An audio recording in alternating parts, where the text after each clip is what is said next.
कामचोर दामाद हिंदी कहानियाँ। अरे साले साहब, मुझे टीवी का रिमोट तो उठा कर दे दो। थोड़ी देर में आईपीएल का मैच शुरू होने वाला है, मुझसे उठा भी नहीं जा रहा। क्या यार जीजा जी, सामने ही तो पड़ा है टीवी का रिमोट। आपसे रिमोट भी नहीं उठाया जाता। सारा दिन बस टीवी देखते रहो। मैंने कितनी बार कहा आपसे मेरे साथ ऑफिस चला करिए। अच्छा बेटा, अब हमारे ये दिन आ गए कि अब तुम हमें सिखाओगे। अरे जाओ जाओ, अपना काम करो जाके। बड़े आए। दीपू जानता था कि उसकी बातों का सोहन पर कोई असर नहीं होने वाला। फिर वो वहां से चला जाता है।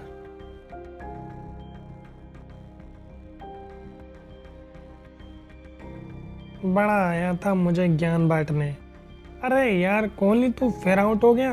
कभी तो आईपीएल में चल जाया कर। सोहन मौज मस्ती और पैसे से बढ़कर किसी और चीज को दुनिया में अहमियत नहीं देता था। वो उल्टे सीधे कामों में अपना सारा दिन बिता देता था। घर का दामाद होने की वजह से उससे कोई कुछ कह भी तो नहीं सकता था। एक दिन सोहन अपनी सास से कहता है, अरे वो सासू माँ, मैं बाजार जा रहा था एक लैपटॉप देखने के लिए। कुछ नया व्यापार करने की सोच रहा हूँ, तो थोड़े पैसे की ज़रूरत थी। अरे दामाद जी, ये तो बहुत अच्छी बात है। तुम रुको, मैं अभी जाकर तुम्हें पैसे लाकर देती हूँ। वो तिजोरी से निकालकर सारे पैसे सोहन को दे देती हैं। सोहन पैसे लेकर वहां से चला जाता है। एक दिन शाम को सोहन सोफे पे बैठा हुआ अपना फोन चला रहा था कि तभी उसकी पत्नी गीता वहां आ जाती है। अच्छा जी, तो ये है आपका लैपटॉप। आप तो मेरी माँ से कहकर गए थे कि नया लैपटॉप लेने जा रहा हूँ। कोई नया बिजनेस शुरू करना है मुझे। अरे भाग्यवान, इस फोन की बैटरी तो देखना जरा, कितनी अच्छी है। अब मैं सारा दिन बैठकर फोन पर पबजी खेलूंगा।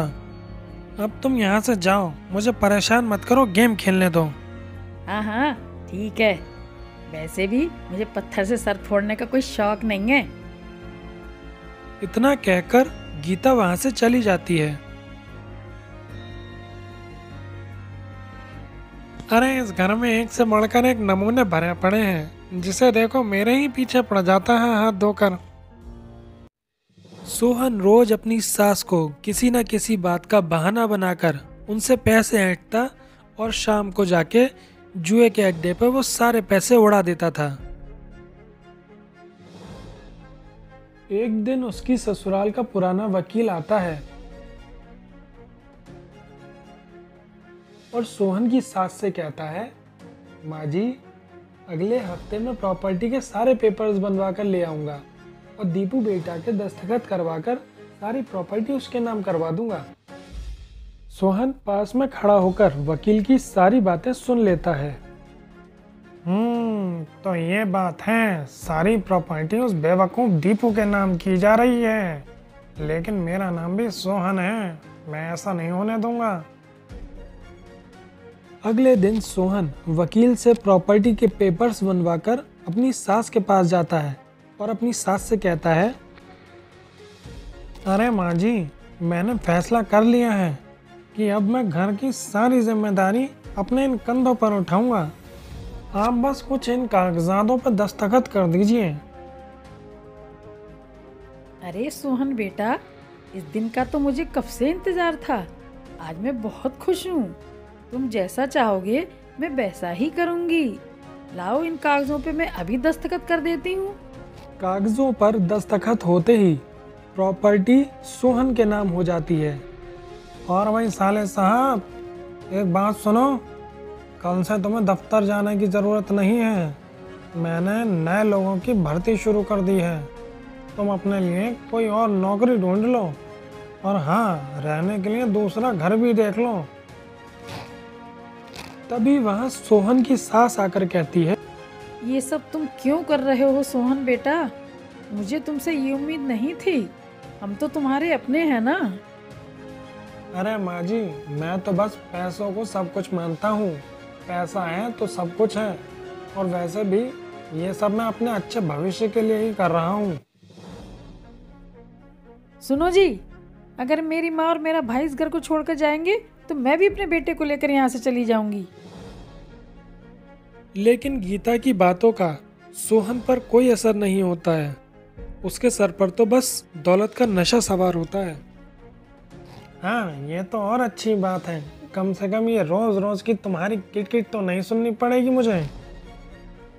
अगले दिन दीपू सभी को लेकर वहां से चला जाता है। फिर सोहन उस घर में अकेला रहने लगता है। कुछ दिन तो उसके बड़े मज़े में गुजरते हैं, लेकिन धीरे धीरे उसको अकेलापन काटने को दौड़ने लगता है। वो समझ जाता है कि परिवार के बिना ज़िंदगी जीने में कोई मज़ा नहीं है। उसे अपनी गलती का एहसास हो जाता है और वो अपनी पत्नी गीता के पास उससे माफ़ी मांगने के लिए चला जाता है। अरे गीता, मुझे अपनी गलती का एहसास हो गया है। मैं आप सभी से हाथ जोड़कर माफ़ी मांगता हूँ। मुझे माफ़ कर दीजिए। अरे जीजा जी, आप माफ़ी मत मांगिए। आपको आपकी गलती का एहसास हो गया, हमारे लिए यही काफ़ी है। तो इस कहानी से हमें यह शिक्षा मिलती है कि हमारे रिश्ते पैसों से अधिक मूल्यवान होते हैं। हमें हमेशा उन रिश्तों की कद्र करनी चाहिए।